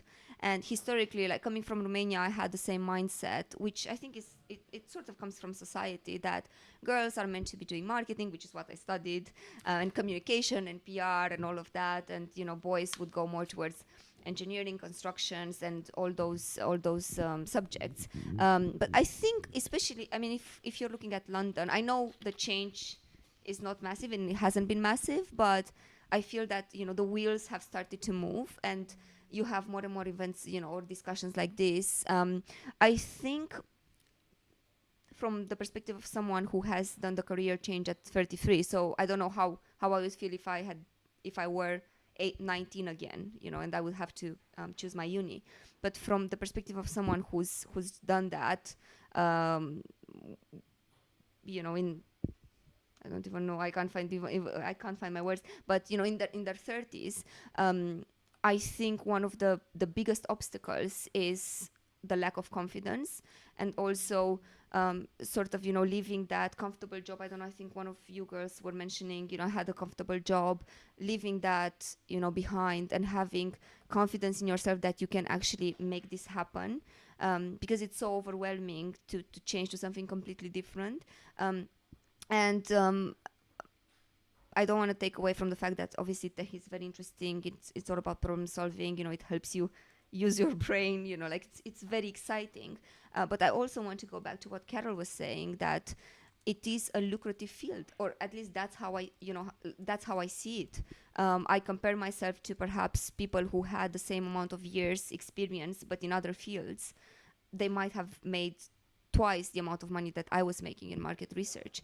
So I think it's not just about that, of course, but I think we also need to have a look at that as well. I wish I had some, someone to tell me all these things when I was starting, because I had no idea, that would be the case in the future.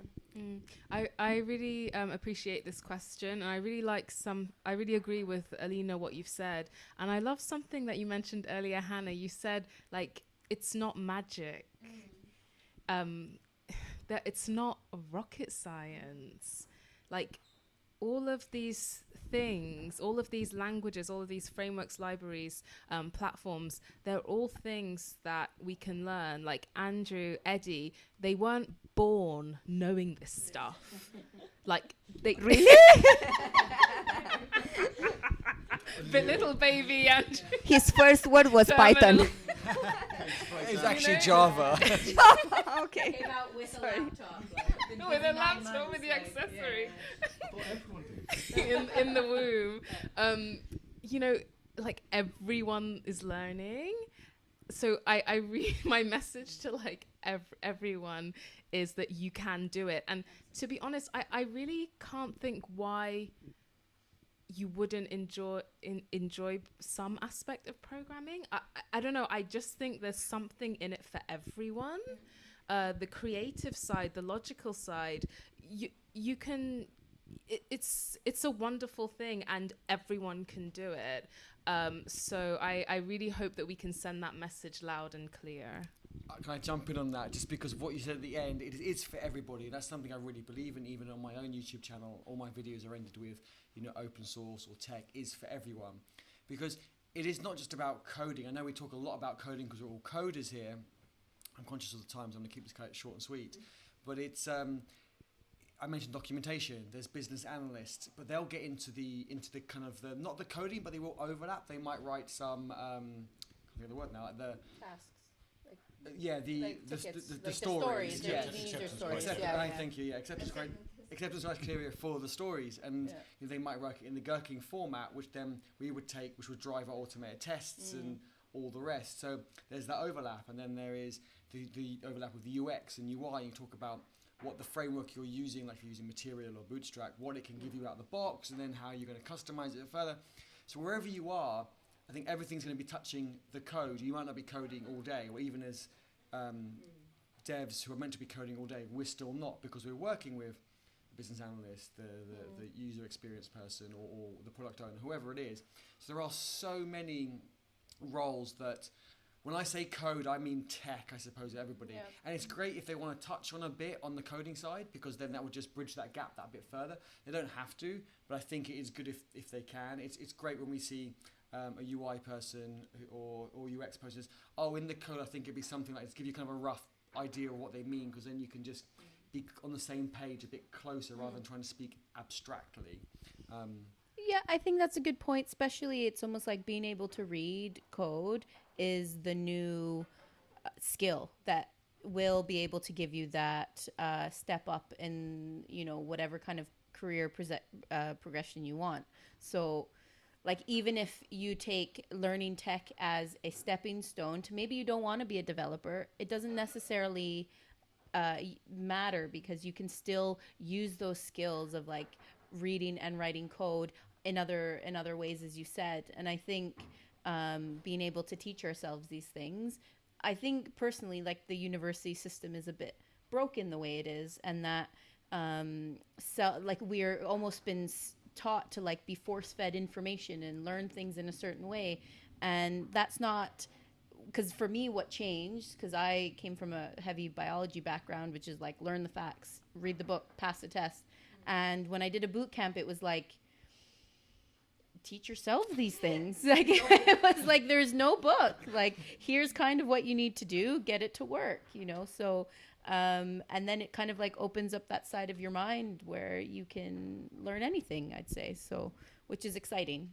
Yeah, I think that's a very important point, building on what both of you said just there, is tech is such a broad field that people have very much difficulty in understanding what it is. And if you're looking from the outside in, then you will define it by what you see. And for most people, what they see, or when you ask them, what is technology, they will talk about hardware. They'll talk about their crappy computer that they have to use at work, which they hate. So they say, I'm not a techie person because I have this crappy computer that gives me trouble all day long, so I'm not a techie person. So they define it by the piece of crap hardware that is on their desk or under their desk or wherever, being put in the bin. And so we have this image problem in tech. We're defining it by the hardware. For me, I mean, hardware could be interesting. Hopefully one day I'll be interested in it. I've tried, but it's kind of hard. For me, that's not the interesting part for now. One day, maybe. For me, it's very much the software side of it, the code, the part that I never saw, I never thought about. And when they try and show it in the movies, I mean, they do a really bad job. I mean, seriously, you're thinking about Matrix and those, lines of code across the screen, and you think, wow, that's really boring or weird. But so I think it's the image problem, because if you ask the man on the street, what is technology, they will refer to hardware or gadgets. And so back to the question of how do we convince young women, girls, that technology is interesting, is you have to show them what it is, and you have to show them, and they have to play around with it a little bit, and that's the only way you will ever overcome it. You can't tell them, you have to show them, and that's the way to do it. And there's so much fantastic work going on with like Raspberry Pi projects and all sorts of stuff that will hopefully get people to try it out and make their own definition of what technology is and what it could be for them. And I think it's important. Sorry, Andrew. That's right, go ahead. I think it's also important for young girls or other women or mums in tech to see that people have done a career change that look like them. So another mum has done it. I think it's important that they see it for them. So like as a kid growing up, from a Lebanese background, for example, I know in French and Arabic they have the genders. In English you don't. But to me, growing up, because all my male cousins were doctors, for me, doctor in English sounds like male. Yeah. It's not, but I don't know why. It's been ingrained over the years. So I think for a lot of people, coders or tech or software engineer is more sounds more male, and I think it shouldn't be. That's why I'm so passionate we're so passionate to share so many great stories. That it's for everybody. It doesn't really matter. I mean, I start a lot of my open source presentations with open source doesn't care what you look like, what you're wearing, what your background is. It just cares that you visit and you contribute once in a while. And that's what our teams are like. We've had people on our teams who we didn't interview when they were put on our team by the client, saying that we've hired this person, here you go. And we're like, okay. And they might not have been what we were told they were because there was miscommunication with whatever. But as long as they contributed to the team, added value, and they were happy and they weren't, a bad apple, like moaning all the time, as in they were positive, then we were happy to have them because they were contributing. So it is about giving that value. And I think it's great for yourselves. Thank you so much for being here and, sharing your story. And I'm sure encouraging a lot of other people to say, well, I can do that too, be it background, age, ethnicity, or whatever it is, they can see it. I mean, I've seen people in their 50s go, I want to get into coding. And it's like, why not? What's stopping you? Yeah, exactly. And it isn't. And they've done it. And they're an inspiration to others. But I think I would tell you one of the reasons, one of the things that stopped me, and even though I had, support at home and all of that, when you're, above a certain age, you're not, you don't live with your those are very obvious things, but you don't live with your parents anymore. You might have a mortgage, you might have credit card payments. So of course there are these blockers. It's not just, I don't feel it's only here or here. It's also, you need to think about the reality, and the reality is that you still need to make these payments. So, but yeah, I think, that's why we're here as well, to give people confidence. And I think what you guys are doing and what I've heard, from my partner and other male developers is that they are trying to change. They're trying to put themselves out there to speak to people from diverse backgrounds and sort of show that they are people as well. I know that sounds like really weird, but even like hearing from him how the team has changed and how their approach has changed over the past couple of years, I think we're headed in the right direction. Because if you think about, like, I've been the only female developer and I'm still the only female developer in the team that I'm in. Like, I sort of think about it as being like, again, privileged, because I'm like, oh guys, please can I get some help? Everyone is very nice, like I'm trying to put like a good twist. It's like, oh, like I'm so helpless, like can someone please help me? I think it's, it's not only bad, it's, but I think for a lot of people it can be a bit overwhelming and scary to be the only girl and to sort of perhaps at times feel judged. It's like, oh, she's a girl, like whatever. Like, I don't know if that's the mentality, but from like hearing about different experiences from different people, I get the feeling that that used to be the case in certain companies in the past. So. Yeah. When it comes to the education side as well, you get very similar attitudes. So my daughter's 16 now; she's done her GCSEs, and I pushed her into doing computer science. I wouldn't say I completely forced her. I said that would be a good choice. You had a choice of geography, history, and computer science. No pressure. Choices. But when we went round the school to talk to the teachers and stuff for that course, one of the things that was made quite clear by the teacher, and he even said it was, there's a lot of boys in the class. There won't be very many girls here. And he actually said that out loud in front of her, and I was like, well, okay, fine, but you've got to start somewhere. And she would also then go, well, my friends don't want to do it, none of them are taking it. And so there's that attitude in the schools as well, that the teachers themselves are kind of exuding, it's a very male-dominated environment. The friends, obviously, they're not doing it as well. So, and I think girls, certainly at school in that kind of age, they're a very social entity, and they want to be doing what everyone else is doing and not to be seen to be different. And that instantly puts a blocker in the education system for them. So, as the question being around what can education society do, maybe it's a case of introducing a bit more computing into some of the other activities and other courses that go on. That might help a bit, because it's a very much, unless you do computer science, you're going to miss out on it. So maybe it should be introduced in some of the other courses as well. I think it should be mandatory. Like, it should be the same as you have to take English, you have to take mathematics. You should be in the society we're in now. Everyone should be very doing some kind of ComSci.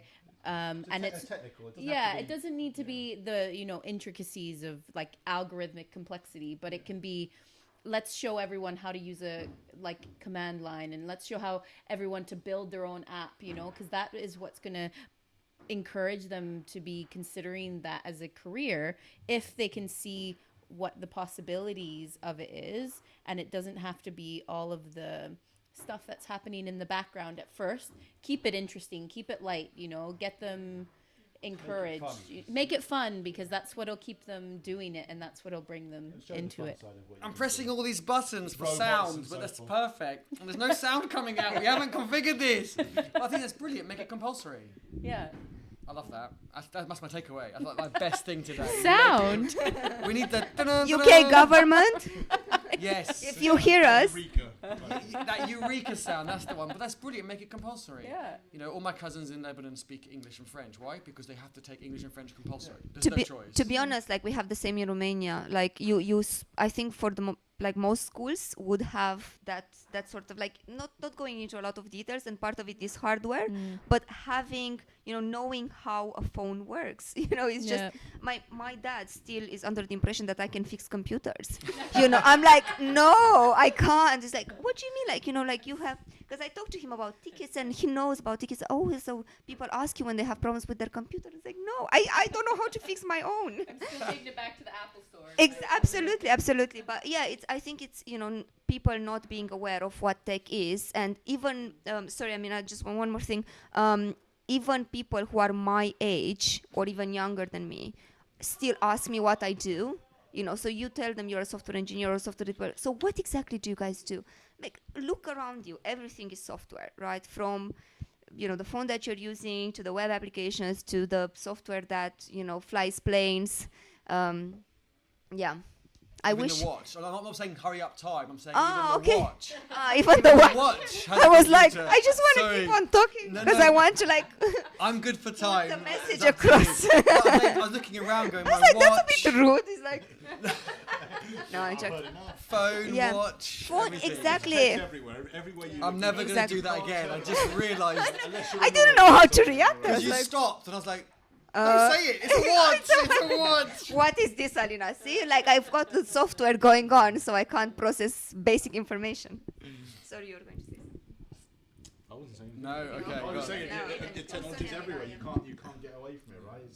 Unless you're literally in the middle of the ocean or in the middle of a forest, then technology is going to be somewhere just around the corner. So Still undersea cables.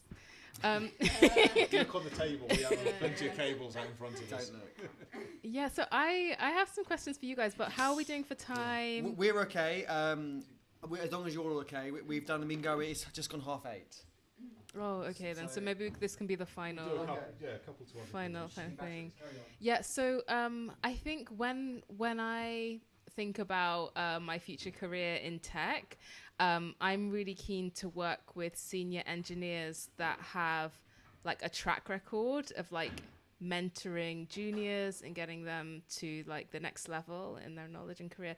Can you guys just give us some examples of like how you have mentored juniors in your teams, and maybe some stories if you have any, and the actual practical things that you do to support them? Juniors. Well, we can talk about Theo, for example. Yeah, we That's always plenty talk of- about we Theo. So all the Theo, if time. you're watching, we're really sorry to use you as an example, but you all were kind of Well, I could talk about you. I was your mentor. No, I don't know. but it works both ways. Works both It works both ways. Even Theo, who's again new to tech for the last couple of years, but again I felt was my mentor. She taught me a lot. I mean, I can start and say that I hate the word juniors. The newer developers of the team do the work that we do. There's no kind of, well, you're just going to do this thing over there, come back in a week and figure it out, right? You do what we do. You might do a smaller piece of it, or we might pair on it, as Andrew was saying, but there's no doubt, we don't discriminate, because otherwise they're not going to learn, right? If you don't just, it's like saying to someone, you need to drive a car, but here's a bicycle. How's that going to help? Yeah. So we get them to do the same thing with Theo. The one thing I'd say is everywhere you go will be different. You will find some teams, organisations that have a different attitude towards it to others.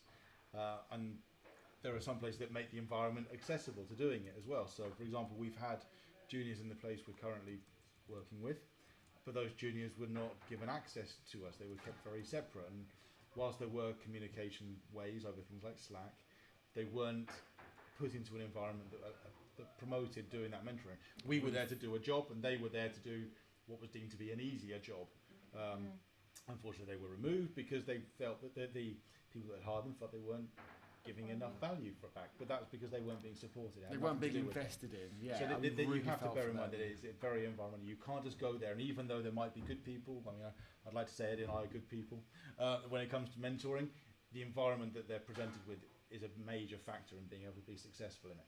So yes, sometimes when you're left as a team and you're told, right, here's a new member to your team, and they not got a huge amount of experience, but find and make the best use of them, that's when you can really actually get into the ground and really help They them. weren't in our So- team. They were in a different project, so Yeah. it was a bit weird. And they It were was a other bit side. odd, yeah. They were But had the I think there was country, an expectation which is that somehow, because we existed in the company, that it would just happen. But if you're working on a different project, you'd never speak to them. If you're working on a whole different project, why would you talk?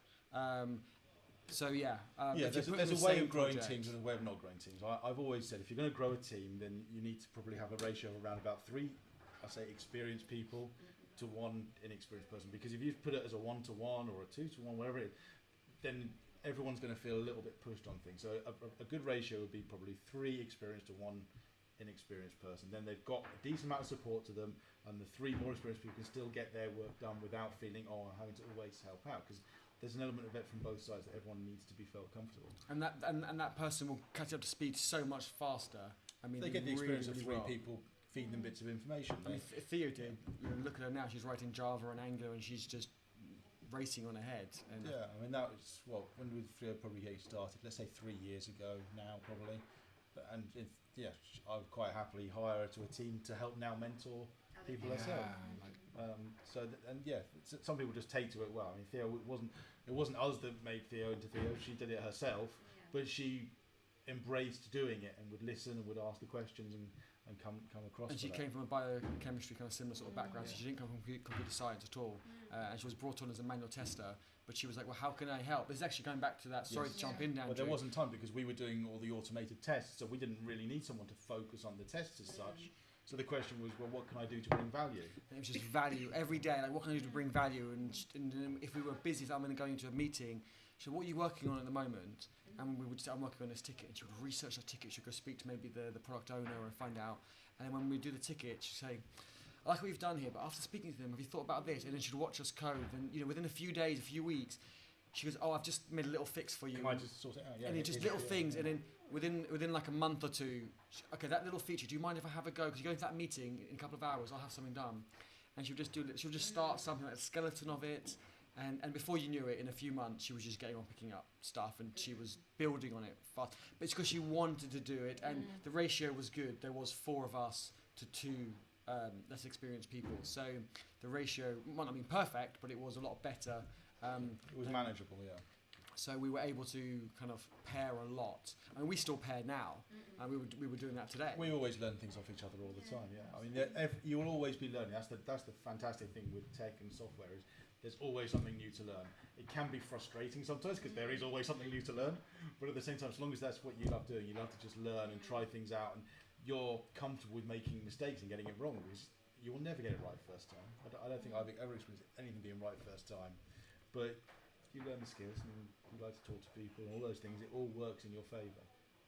But there are a lot of variables to your question, and I think it's hard. And I think maybe there's something we can try and quantify because we keep talking about. I think it would be good to figure out what are the key elements that make it a success and be able to list. Maybe those there could out. be a check sheet or something that we can do. I think it might be worthwhile because I went to a tech conference recently and realized that there are a lot of senior developers and they don't really know what the next step for them is in their career. Is it CTO?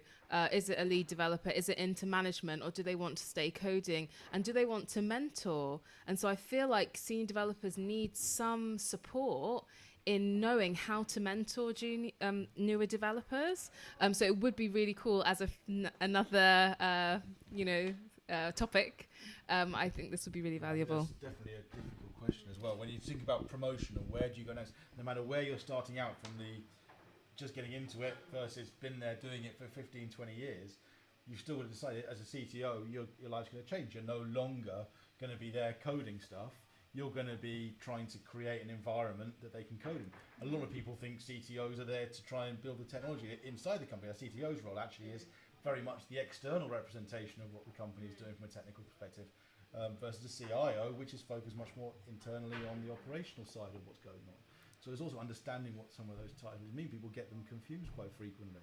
So there's so many different things to understand when you're looking for promotions is what does that role actually entail first? And having a senior like a CTO or someone actually be able to sit down with you and say, well, this is my role. I've never actually seen a CTO come and do that with the team to say, this is actually what I do, and explain their role to them to say, from a career progression, they know, oh, that is actually something I want to progress towards. So it would be great if companies and the people in those senior positions actually took the time internally to invest and explain what their role entails and how they themselves did that. Because I don't know how everyone got into being CTOs. I've done a bit of that element of job, but not for long enough to really give a proper representation for it. So.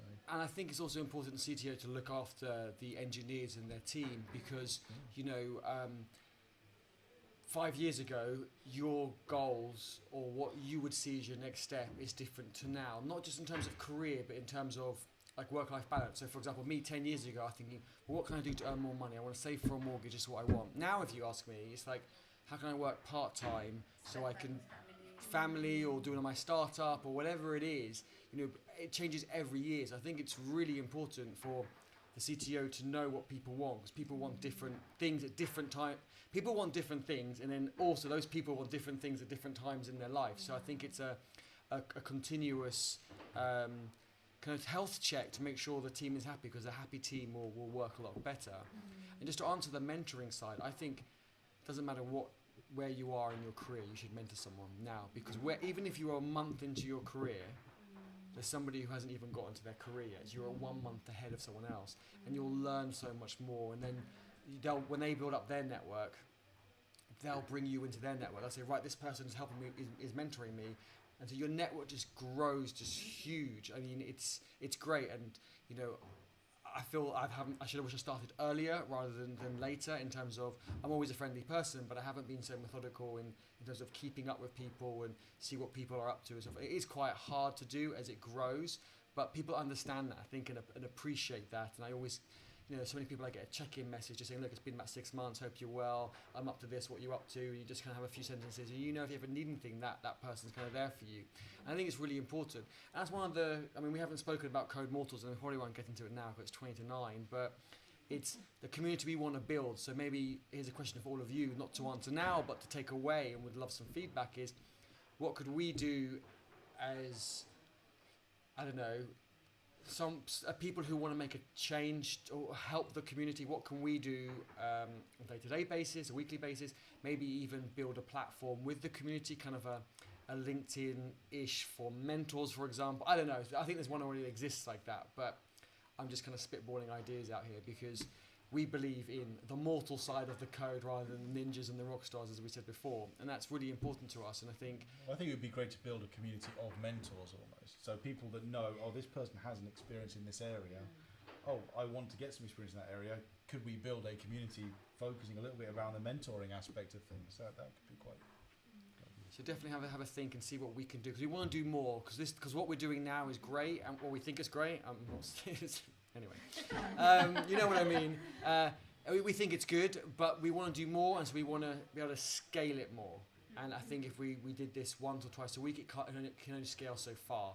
So we would potentially like other people to get involved and do something, and we'd like to support them to do something. Again, we don't know what that is and all the rest, but a bit like CodeBar, right? CodeBar have done something. We don't want to do what CodeBar do, but they've done something.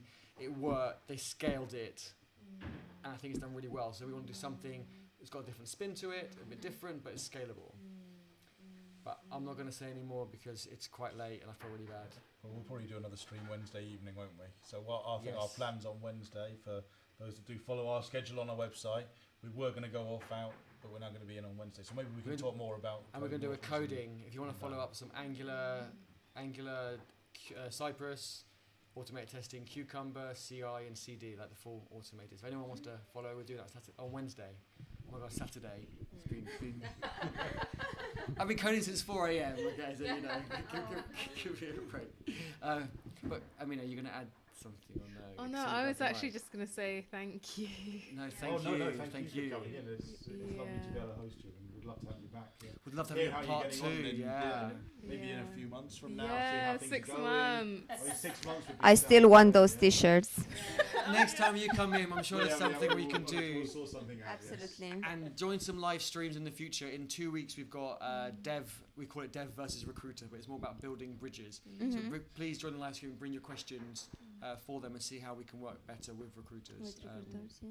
I think what you guys are like, I remember when I was deciding whether or not this is for me, I literally, like, I broke YouTube in half. Like, I swear to God, I watched everything that was out there where people were talking about their career change, and I think I know that you guys obviously want to branch out and do some other stuff, you know, creating a community, but even this, you know, like, and obviously, I mean, I will try to, you know, sort of let as many people know as you don't have anything to thank me for. I think it's brilliant because I think that people hearing other people talk about their experience is so powerful. And even when I was trying to decide whether or not to go to Makers, there were quite a few blog posts on Medium, I remember, but there weren't that many video pieces. And I think it's so, I don't know, for me, like, you know, reading something versus hearing someone like speak about, you know, I can really relate. I don't read blog posts anymore. There are some really good ones out there, but I don't enjoy reading. Whereas I can put a video on, you feel the connection better. Exactly. I can do something else while it's in the background. So I'm still listening. You're commuting, and then, you know, you just can listen to that person at the same time. Exactly. Awesome. Sorry, you're going to say something. No? Thank you all No, again. I was just gonna. Yeah, I was just gonna wrap up. Thank you so much, Eddie and Andrew, for building this amazing platform. We could not do this without you. Like, you We really can't have do it done without you. We can't do it everything. without you. So thank you. Thank you so much, Alina, Hannah, Carol. Thank you for just believing in this little event and taking the time to leave work early, leave your pre-course preparation early, and come down and spend a good few hours here. And I really hope this video will be on Eddie and Andrew's YouTube, on the Code Mortals YouTube. Hopefully it will be a resource for times ahead for other people looking to get into code. And hopefully we can do this again in a few months' time. Sounds good, and we'll take some of those amazing gems and snippets and share them on social media as well. So people who aren't aware of the full video can see snippets and go follow and go see the full video, because you've all said so many amazing things, and I've learned so much today. So I really appreciate it. So thank you very much. And we know we'll get our t-shirts, our Code Mortal t-shirts. we'll- We'll leave our we'll addresses. swag We'll leave We our have to get some addresses. swag bags sorted out. That's going to come. Yeah, we'll have to apologise. Well, we have got a new setup. I have noticed that one of the video feeds every now and then has flickered a little bit. So hopefully it hasn't caused any other problems other than a little bit of flickering on the video. But yeah, I think we need to check some of the leads and whatnot. Yeah. Okay, It we'll might be call my it a laptop. night. Thank you, everyone. Bye.